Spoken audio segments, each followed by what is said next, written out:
Alhamdulillah. Wassalatu wassalamu ala Rasulillah Muhammad ibn Abdillah wa ala alihi wa sahbihi wa man walah. Subhanaka la ilma lana illa ma 'allamtana innaka antal alimul hakim. Rabbi shrah li sadri wa yassir li amri wahlul 'uqdatan min lisani yafqahu qawli. Amma ba'du. Alhamdulillah. Saya mau menyampaikan di sini tentang pentingnya memberi maaf. Ibu, orang minta maaf sama kasih maaf, sama memaafkan itu beratan mana? Beratan memaafkan, bener banget. Kenapa gitu? Sebab kalau orang minta maaf, emang dia salah. Jadi minta maaf wajar aja. Tapi kita nggak salah tiba-tiba memberi maaf kepada orang yang berbuat salah kepada kita ataupun menyakiti kita. Waduh, itu bukan hal yang mudah. Makanya kalau saya pelajari dalam Al-Quran, Allah itu seringan meminta kita untuk memberi maaf daripada meminta maaf. Fa'fu anhum wasfah, kata Allah gitu ya. Maafkanlah dan maklumilah. Maafkan dan maklumi kesalahan orang-orang, kesalahan orang-orang yang ada di sekelilingmu. Nah, ini penting, memberi maaf. Saya mau sampaikan beberapa poin, Bu, buat jadi pembelajaran dalam kehidupanmu. Buat semua yang hadir, silahkan korek-korek dalam hatinya. Silahkan lihat-lihat dalam hatinya. Ada nggak sih selama ini seseorang yang sampai sekarang hatimu belum bisa memaafkan dia? Saya mau menyampaikan kepadamu beberapa hal terkait kamu harus memberi maaf kepada semua orang tanpa terkecuali.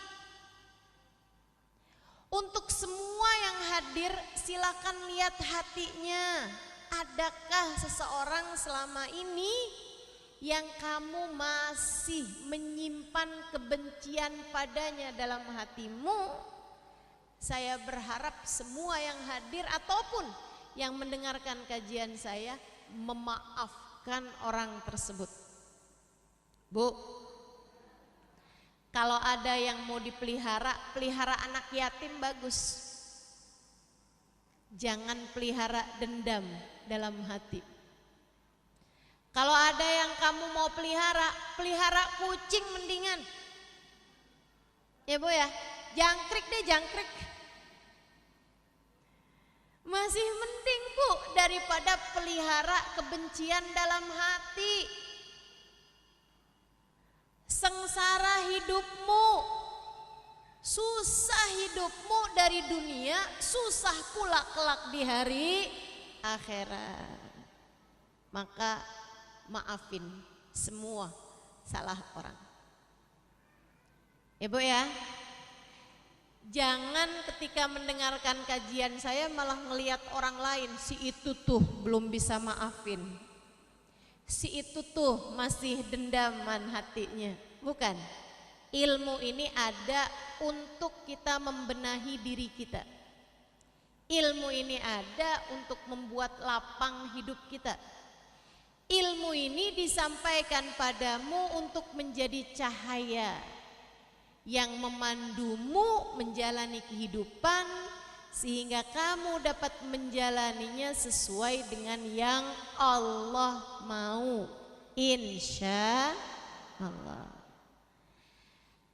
Kamu mesti maafin semua salah orang. Kenapa? Satu, inget-ingetin ya. Satu, karena kamu punya amal ibadah yang kamu harap bisa diterima oleh Allah. Betul nggak Bu? Kamu puasa, apa artinya kalau nggak diterima sama Allah? Betul nggak? Ibu baca, dia bilang, Bang, di luar ada pengemis, nasi segala macem. Tapi ini bukan malam, agak siangan. Mereka lagi kayak begitu, ada yang ketok pintu, Bu. Si istri kemudian bukain pintunya, masuk lagi, dia bilang sama suaminya yang lagi bakar ikan, ada pengemis di luar, kesian dah, kelihatannya lapar. Oh, kasih nasi yang banyak. Itu pasti lapar tuh. Kasih nasinya yang banyak nih, ikannya nih yang udah matang nih, langsung taruhin. Kasih makanannya yang banyak sama dia. Si istri seneng. Istri tuh kalau suaminya soleh, dermawan, seneng. Istri yang soleha. Kalau ada istri suaminya tiap mau ngasih diajak diskusi mulu, diajak rapat aja. Bang, mau ngasih siapa itu, Bang? Tunggu dulu, Bang, coba Bang, kita pikirin, Bang. Itu kamu mau ngasih ibu kamu ya? Bang, apa enggak sebaiknya? Waduh, rapat nggak kelar-kelar deh pokoknya. Itu namanya istri yang kurang soleha. Kalau istri yang soleha, suaminya mau ngasih, alhamdulillah, nggak akan pernah hilang kok.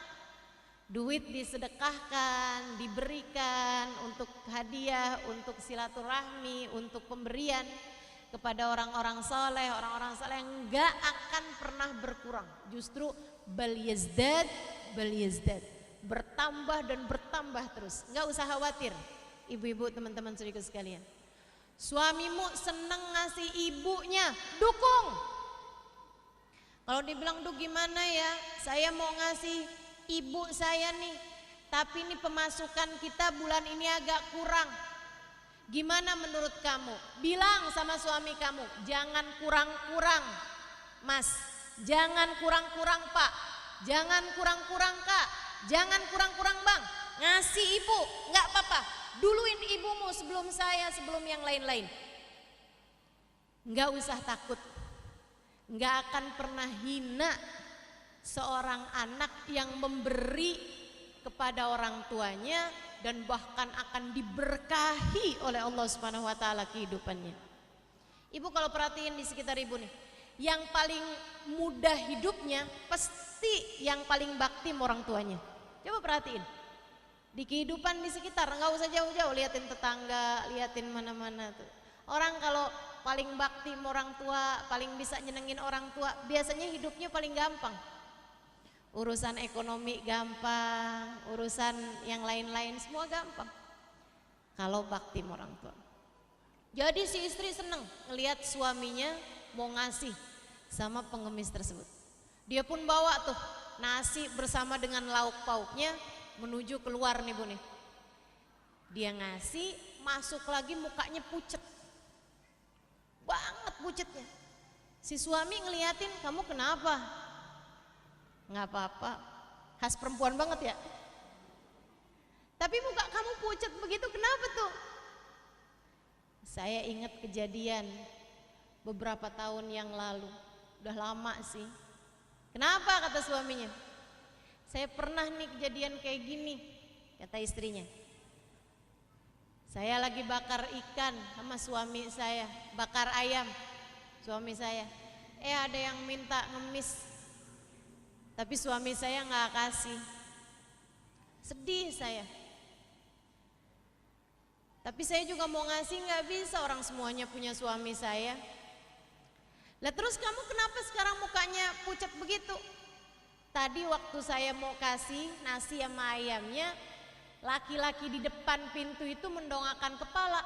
Ternyata dia adalah mantan suami saya. Ini plot twist ini ya.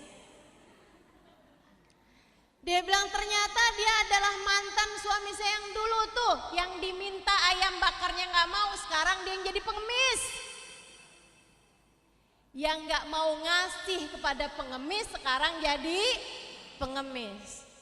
Suaminya nanyain, rumah kamu di sebelah gang yang itu ya? Di jalan sekian deketnya pohon asem? Iya bener. Kok kamu tahu? Dia bilang dulu yang datang ngemis itu adalah saya. Yang dulu ngemis sekarang jadi yang ngasih pengemis. Yang dulu nggak mau ngasih pengemis sekarang jadi. Hidup tuh kayak gitu, Bu. Kayak gitu tuh hidup. Kita sekarang dijahatin orang, mungkin dulunya kita pernah jahatin orang, atau jangan-jangan kapan waktu kita ada dalam posisi yang membuat kita jadi berbuat jahat sama orang. Maka teman-teman saudaraku sekalian, apapun bentuk salah orang lebih baik maafkan. Maafin aja udah. Udah. Berarti nanti kalau saya maafin Ustazah, Allah bakalan balas tuh. Urusan Allah. Balas membalas keburukan orang lain itu urusan Allah. Kamu nggak usah ikut-ikut campur. Kalau kamu ikut campur, kamu jadinya jadi orang jahat. Ya kan gitu ya? Ya Allah, yang ngambil harta saya ya Allah, balaslah dia ya Allah, bikin dia ditipu sampai habis-habisan ya Allah. Tunggu. Kamu memangnya duit kamu tuh hilang berapa? 100.000. Kok bisa-bisanya kamu hilang duit 100.000, minta harta dia dihabisin semuanya? Itu kan jadinya kamu yang salah, kamu yang zalim. Kalau mau memberi maaf, maafkan. Balas membalas itu urusan Allah. Kalau bisa malah minta sama Allah, ya Allah, saya sudah memaafkan dia, maka maafkanlah dia ya Allah. Gitu. Maafin. Kenapa kita harus memaafkan? Karena kita juga punya salah. Man afa'u fi. Yang ketiga nih, kita harus memaafkan karena siapa yang memaafkan, Allah akan memaafkan dosa-dosanya. Tiap kali kamu memberi maaf sama orang lain, Allah akan memerintahkan malaikat hapusin juga dosa-dosanya dia. Kamu ketika memaafkan orang lain itu adalah sedekah yang membuat dosa-dosa kamu menjadi terhapuskan sebab sedekah kamu kepadanya. Pahalanya besar orang maafin salah orang itu. Makanya sampai ada cerita tuh, sahabat Nabi Muhammad SAW. Ada satu orang, Nabi ngelihat dia, kemudian Nabi Muhammad bilang begini nih sama sahabat-sahabat yang lain. Jadi Nabi lagi kumpul sama sahabat-sahabatnya, terus ada orang ini lewat gitu. Lewat nggak menuju ke arah Nabi, nggak, lagi lewat aja gitu. Nabi Muhammad bilang, unduru ilaih, coba tuh liatin dia itu. Sahabat pada noleh semua kan sama dia, tapi dianya nggak sadar, lewat aja gitu. Kata Nabi, orang ini abatil malaikah bikat bihasanatih kullalailah. Dia bilang orang ini telah membuat lelah abal malaikah, membuat lelah para malaikat Allah menuliskan pahala sedekah dia setiap malam. Waduh, bayang gak sih? Jadi malaikatnya jadi buat capek nulisin pahala dia yang gak habis-habis setiap malam. Pahala sedekah. Jadi nih dia tidur, malaikatnya masih terus aja nulisin pahala sedekahnya dia setiap malam. Dan capek para malaikat nulis pahala sedekahnya. Ya Allah, kepengen nih kita model begini nih. Jangan sampai bikin nganggur malaikat raqib. Kita nih punya malaikat kan dua nih.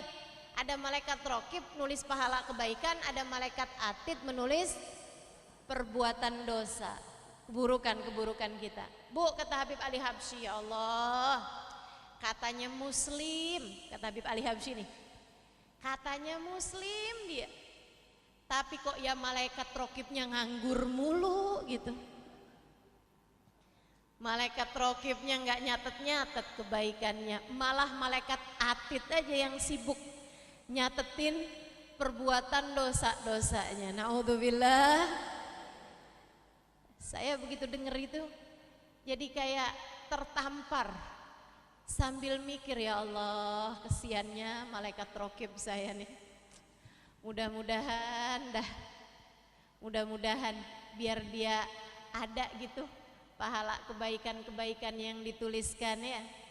Jangan sampai kita sepanjang hidup hanya membuat lelah malaikat atid menuliskan dosa-dosa kita. Amin ya rabbal alamin. Semoga Allah sibukkan malaikat rokib menuliskan pahala kebaikan-kebaikan kita. Amin. Amin. Gak ada yang ketuker, gak ada yang kelewat, Bu. Semua kebaikan kita ketulis, semua keburukan kita ketulis. Siapa yang kepengen keburukan-keburukannya, dosa-dosanya dihapus oleh Allah Subhanahu wa taala, maka maafkan kesalahan orang. Nabi nunjuk dia nih sahabat ini, kata Nabi Muhammad, dia nih bikin capek malaikat nulis pahala kebaikan dia tiap malam, pahala sedekahnya. Ada Abdullah bin Umar, penasaran, apa sih ini sedekahnya nih? Satu hari Abdullah bin Umar ikutin, mungkin dia kalau malam-malam ada pergi kemana gitu buat sedekah, diikutin sama Sayyidina Umar, ditungguin depan pintu rumahnya, Bu. Ternyata habis selesai sholat isya berjamaah, dia pulang beli satu roti, dibawa pulang, dia makan rotinya, habis itu tidur. Sayyidina Ibnu Umar, waduh, kok saya nggak dapat apa-apa nih? Mungkin di dalam rumahnya, mungkin dia di dalam rumahnya banyak berzikir, banyak ini banyak itu, penasaran. Sampai Sayyidina Ibnu Umar ikut nginep di rumah orang tersebut. Saya lagi ada masalah nih dalam rumah, boleh nggak saya numpang nginep di sini? Karena penasaran, pengen tahu sedekahnya setiap malam tuh apa. Diinepin sama Sayyidina Ibnu Umar semalam, nggak dapat apa-apa. Malahan dia itu tiap malam beli satu roti, karena orang sangat miskin. Rotinya sama dia dibelah dua, setengah dikasih sama Ibnu Umar, setengah dia makan. Dia bilang, maafkan saya Ibnu Umar, saya nggak punya lauk apa-apa, saya cuma punya ini aja. Jadi silakan makan separoh, saya makan separoh ya. Kata Sayyidina Ibnu Umar, biasanya kamu makan semuanya? Iya, kalau nggak ada tamu. Saya makan satu roti. Waduh, Sayyidina Ibnu Umar jadi merasa bersalah juga itu ya. Ini orang miskin gak bisa sedekah apa-apa, kenapa kok bisa bikin lelah malaikat menulis pahala sedekahnya tiap malam? Malam kedua, karena malam pertama gak dapet jawaban, dinginepin lagi sama Ibnu Umar malam kedua, gak ada apa-apa juga. Malam ketiganya gak ada apa-apa juga. Nah, orang kalau nginep di rumahnya orang tuh paling banyak 3 hari ya. Bertamu di rumah orang, nginep di rumah orang, ikut makan di rumah orang paling banyak 3 hari. Kata Nabi Muhammad kayak begitu, ad-diyafah thalathata ayyam. Diyafah, jamu tamu itu 3 hari. Kalau udah 3 hari nggak pulang-pulang, kita boleh tuh tunjukin warung Padang. Boleh, tapi ya nggak baik juga ya. Teman-teman sekalian, jadi habisnya 3 hari Sayyidina Ibnu Umar pamit. Kata Sayyidina Ibnu Umar, udah saya mau pulang aja, sebenarnya saya tuh nggak ada masalah apa-apalah dalam rumah. Kemarin itu saya cuma mau nyari alasan sama kamu, maafkan saya cuma mau nyari alasan biar bisa nginep di rumah kamu, karena saya pengen tahu pahala sedekah kamu selama ini. Kata dia, saya nggak punya pahala sedekah, boro-boro sedekah, buat makan sendiri aja susah. Kenapa kamu bisa yakin kalau saya punya pahala sedekah, wahai Ibnu Umar? Kata Sayyidina Ibnu Umar, karena saya dengar Nabi Muhammad bilang, ketika melihat kamu, Nabi Muhammad bilang, ini adalah seseorang yang telah membuat lelah para malaikat menulis pahala sedekah kamu tiap malam. Jadi saya pengen tahu sedekah kamu tuh apa. Laki-laki ini kemudian bilang, Oh, Masya Allah, betapa baiknya Allah kepada saya. Apa itu? Dia bilang, saya setiap malam sebelum tidur saya berdoa, ya Allah, kalau pada hari ini ada seseorang yang menyakiti saya, menfitnah saya, membicarakan aib saya, mengambil hak saya, memperlakukan saya dengan tidak baik, kalau sepanjang hari ini ada seseorang ghibah saya, namimah saya, fitnah saya, apapun kesalahan orang kepada saya, ya Allah, saksikanlah saya sudah memaafkan mereka semuanya, dan maafkanlah mereka semua di sisimu ya Allah. Jangan hisab, jangan adab mereka atas perbuatan mereka terhadap saya, dan jadikan ini sebagai sedekah saya buat mereka. Bikin capek para malaikat nulis sedekahnya tiap malam. Masya Allah. Bisa diamalkan? Insya Allah. Udah, nggak usah susah-susah maafin salah orang. Orang ngomong kasar, orang ngomong nggak enak tentang kita, ya biarin aja. Nggak apa-apa, Bu, nggak apa-apa. Dek, nggak apa-apa. Ada yang katanya mau ngelamar tapi nggak ngelamar-ngelamar. Nggak apa-apa, biarin aja. Ada yang cuman PHP-in ya, pemberi harapan palsu. Aku akan datang ke rumah ayahmu, tapi ditungguin berapa kali lebaran nggak datang-datang. Dah nggak apa-apa. Maafkan kesalahan orang lain kepadamu. Ada yang berusaha merebut warisanmu misalnya, nggak apa-apa, biarin. Orang mau bikin salah sama kita apapun aja, maafkan agar kamu mendapatkan ampunan banyak di sisi Allah, agar kamu mendapatkan rahmat banyak di sisi Allah, biar kamu mendapatkan pahala yang banyak di sisi Allah Subhanahu wa taala. Maafkan aja kesalahan orang kepadamu. Insya Allah. Maafin, insya Allah. Teman-teman sedikit sekalian saya muliakan, yang terakhir nih, udah terakhir aja ya. Kalau ada orang kamu lihat ngambil sampah, terus sampahnya itu ditaruh di dalam rumah, taruh di kamar, taruh di dapur, taruh di ruang tamu gitu. Itu orang normal apa nggak normal kira-kira? Misal kamu lagi mau masuk ke dalam rumah, tiba-tiba ada tai sapi depan rumah. Kamu bilang, waduh, kurang ajar nih.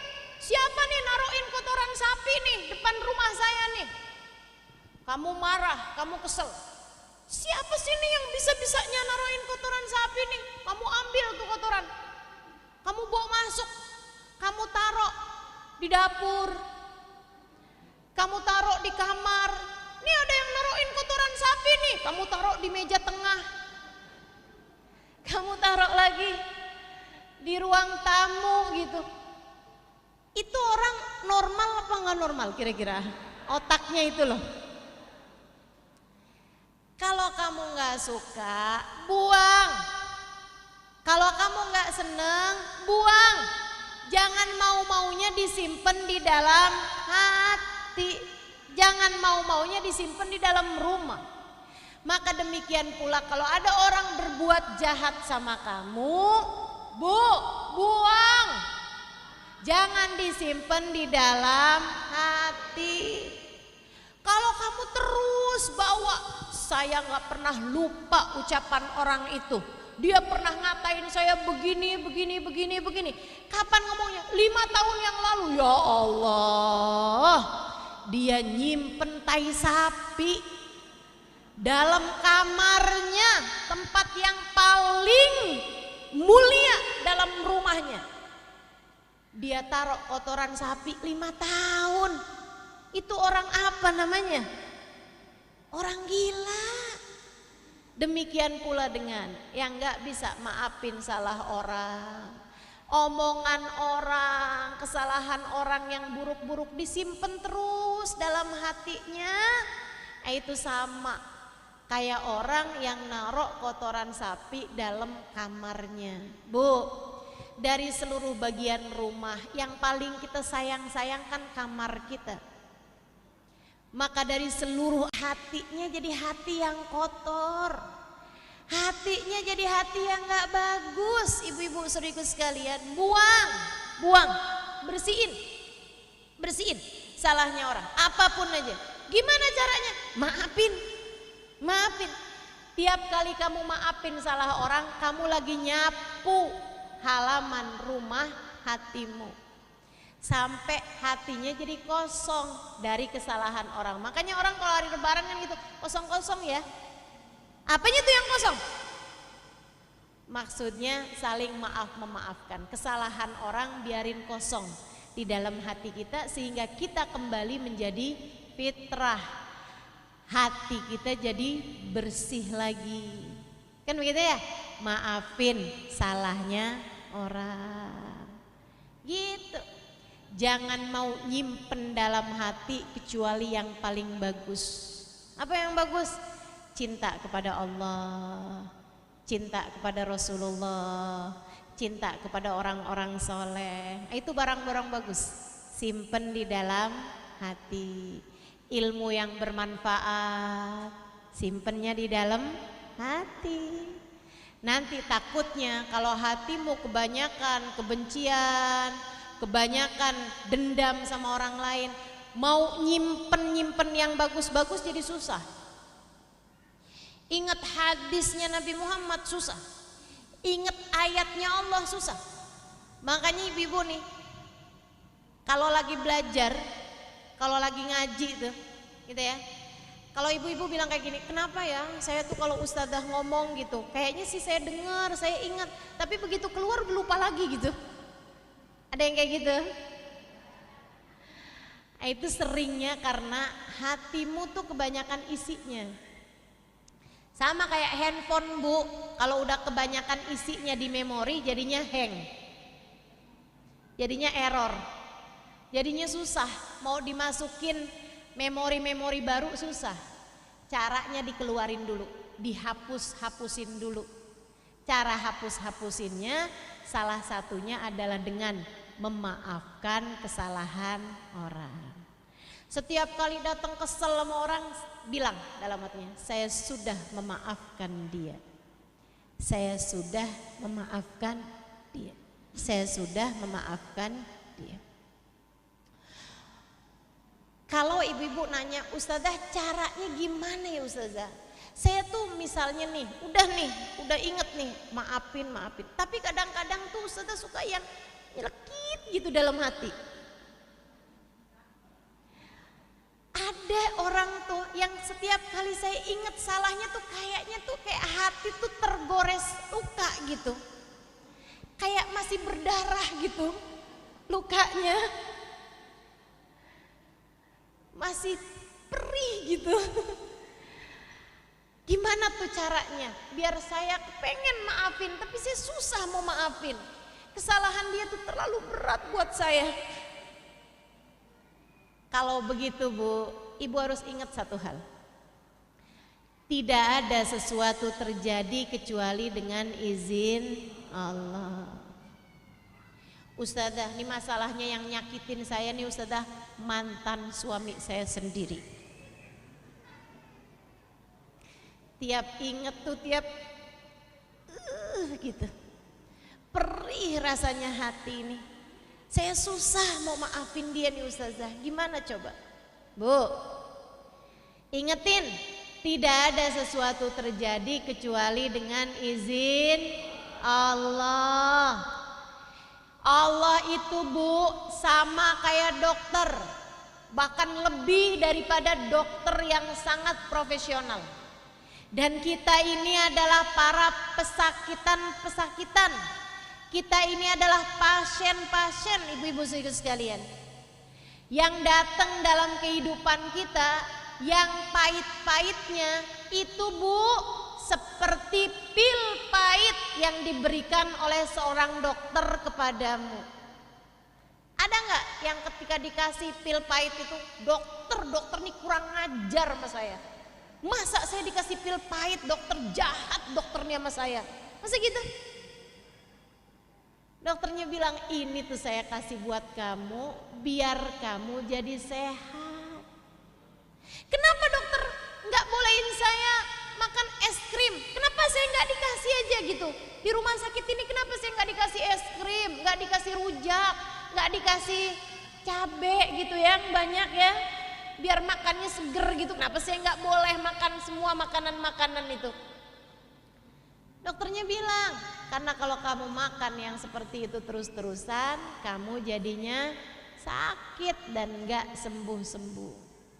Semua yang datang dalam kehidupanmu ini yang pahit-pahitnya adalah pil-pil pahit yang diberikan seorang dokter, yaitu Allah Subhanahu wa taala kepadamu untuk membuatmu menjadi sehat, untuk membuatmu menjadi kuat, untuk membuatmu menjadi seseorang yang semakin lebih naik tingkatan kedekatannya dengan Allah Subhanahu wa taala.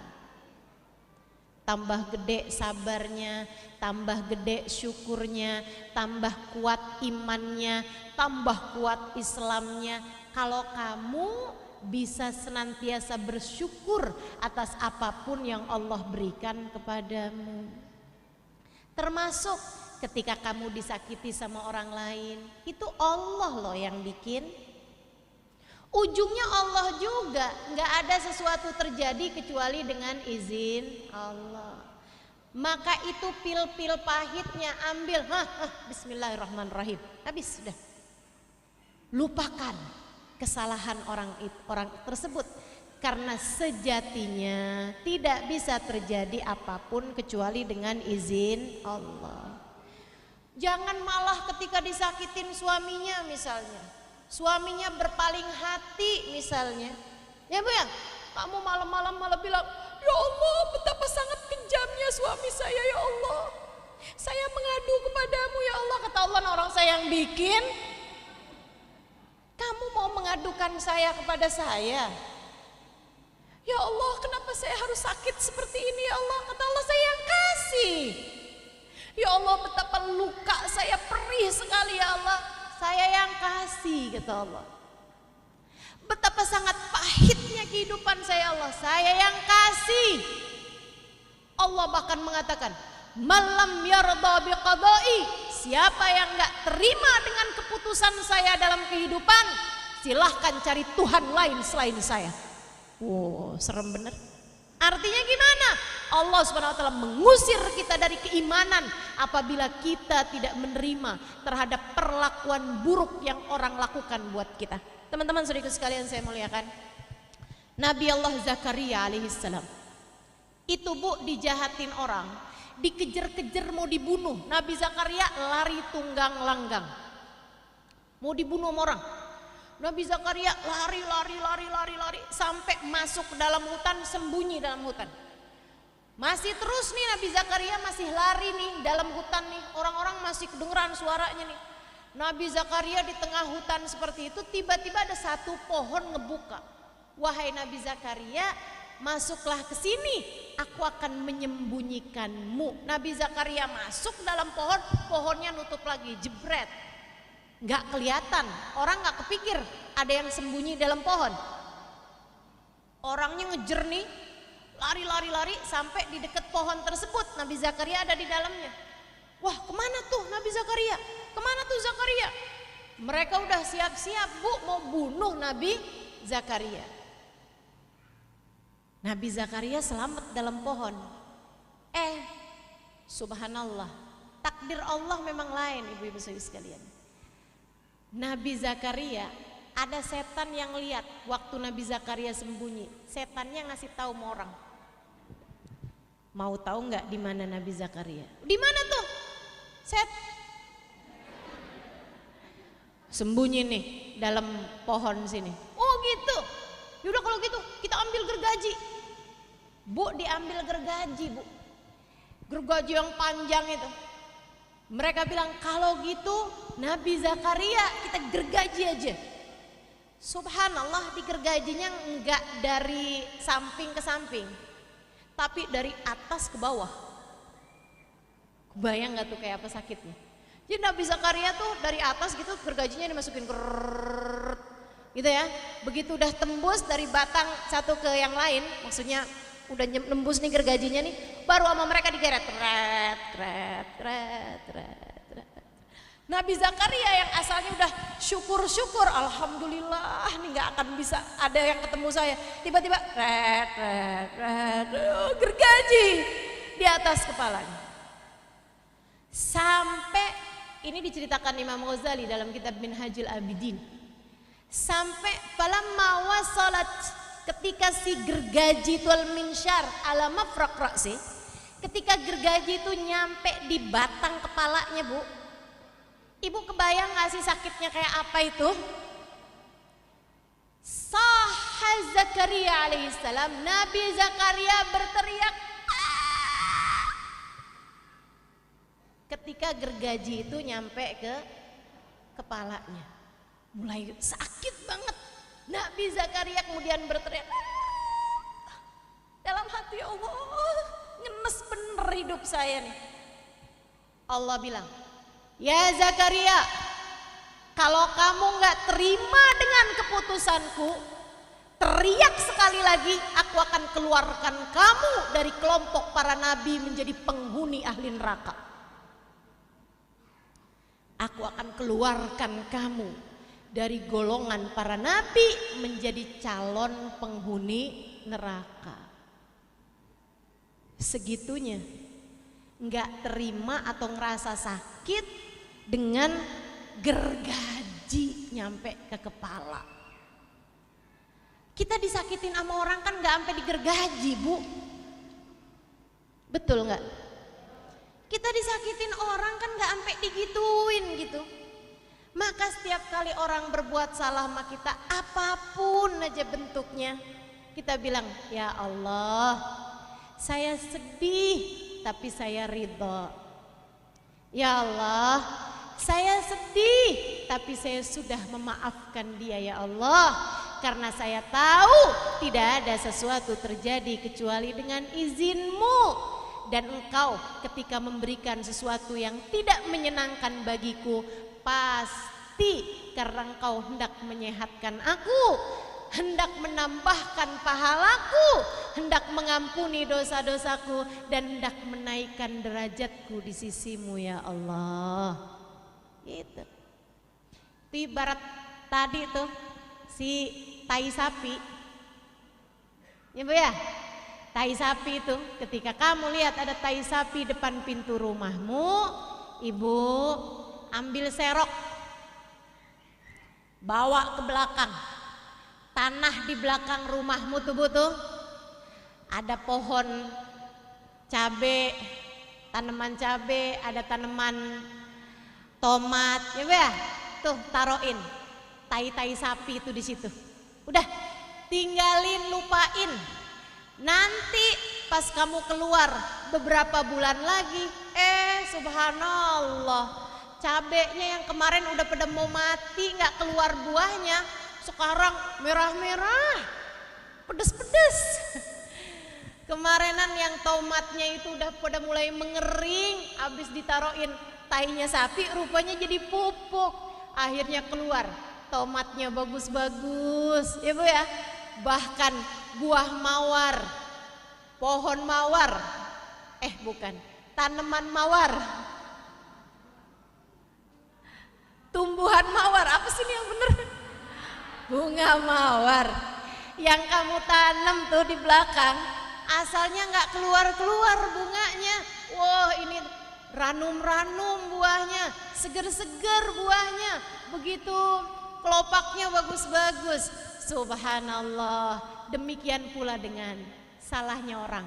Kalau kamu buang dari dalam hatimu, akan menumbuhkan segala perbuatan-perbuatan baik dan sifat-sifat baik yang ada dalam hatimu. Bu, maafin. Maafin, Ibu ya. Siapapun aja yang punya salah kepadamu, maafkan. Sayangi dirimu, maafin kesalahan orang lain. Agar amal ibadahmu diterima, yang pertama.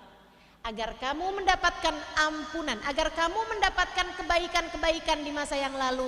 Karena kesalahan orang kepadamu bisa jadi disebabkan karena kesalahan kamu kepada orang lain di masa-masa yang lalu. Dan yang ketiga, agar kamu mendapatkan ampunan dari Allah Subhanahu wa taala, sebab siapa yang memaafkan, dia pun pasti akan dimaafkan oleh Allah Subhanahu wa taala. Ibu sekalian, sayangi dirimu, maafkan kesalahan orang lain kepadamu. Mudah-mudahan Allah Subhanahu wa taala menaikkan derajat kita di sisinya, insyaallah. Kita lahir sebagai hamba yang fitrah, hamba dengan hati yang bersih. Mudah-mudahan kita keluar dari atas muka bumi ini juga dengan membawa hati yang bersih pula, insyaallah. Tidak ada dendam, tidak ada permusuhan, tidak ada kebencian terhadap siapapun dari hamba-hamba Allah Subhanahu wa taala. Kita selalu ingat pesan Nabi Muhammad kepada Sayyidina Anas ibn Malik, ya gulam antus bihu tumsi wa laysa fi qalbika syai'un li ahadin minal muslimina faf'al. Wahai pemuda, wahai anakku, berusahalah agar dari pagi sampai malam hari tidak ada sesuatu dalam hatimu dari kebencian terhadap siapapun. Berusahalah, kita pun berusaha untuk melakukan hal yang seperti itu juga, insyaallah. Kita lahir di atas muka bumi dengan hati yang bersih, gak ada kebencian, gak ada permusuhan terhadap siapapun. Kita belajar juga, berusaha juga untuk mulai mengosongkan hati kita, untuk mulai menyapu sampah-sampah yang ada dalam hati kita dengan kita memaafkan kesalahan siapapun yang pernah berbuat salah kepada kita, hingga apabila datang ajal menjemput kita, hati kita telah bersih, tidak ada kesalahan siapapun aja yang kita simpan dalam hati kita, insyaallah. Amin ya rabbal alamin. Rabbana zalamna anfusana wa illam taghfir lana wa tarhamna lanakunanna minal khasirin. Rabbana atina fid dunya hasanah wa fil akhirati hasanah wa qina adzabannar. Da'wahum fiha subhanakallahumma wa tahiyyatuhum fiha salam. Akhiru da'wana anil hamdulillahi rabbil alamin wa ila hadratin nabi al-fatihah.